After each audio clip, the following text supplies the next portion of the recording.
Hi, everybody. Happy New Year. It's 2026, and we're off to an auspicious start, I would argue. It's 2026, and we have Venezuela only 12 days in. The tragic murder of Renee Good, Iran's protests, and what's happening there. China has just created a new 13% value added tax on birth control. And in the US, the Women's March organizations are calling nationwide for everybody basically in the US to walk out on January 20th, 2026, asking people to leave work, school, and commerce as an escalation against authoritarianism and anti-feminist policies. Here in Canada, a bit calmer, but we have other issues to worry about in addition to what's happening in the world. Many of our funding programs are coming to an end on March 31st. We know this. But now it's closer and still no word of what will happen next to wage and also a lot of the women's entrepreneurship programming. You'll probably notice that WEC hasn't done a lot of posting lately of new news, and there's a good reason for that.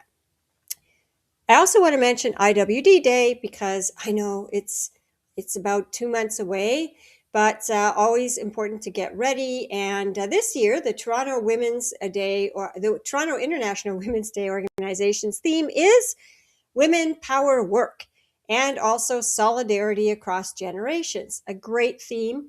Meanwhile, the theme for International Women's Day, the UN International Women's Day campaign, is Give to Gain, emphasizing that generosity and collaboration are key to achieving gender equality. This is clearly a response to the huge reduction in funding for feminist programming led primarily by the United States. And you can't do a lot if you don't have a lot of resources, and human resources without money can only take you so far.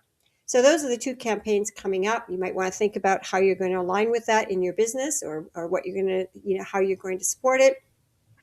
And to sum that up, we have a lot on our plate, and it's only January 24th.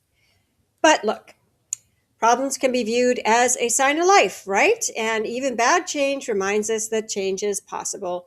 So there is we can see this as a somewhat of an upside, I suppose. I'm really pushing it there, and pushing against things that are hard is how you grow as a human being. It's kind of like lifting weights. You have resistance and you get new muscles, and we grow psychologically, spiritually, and in other ways.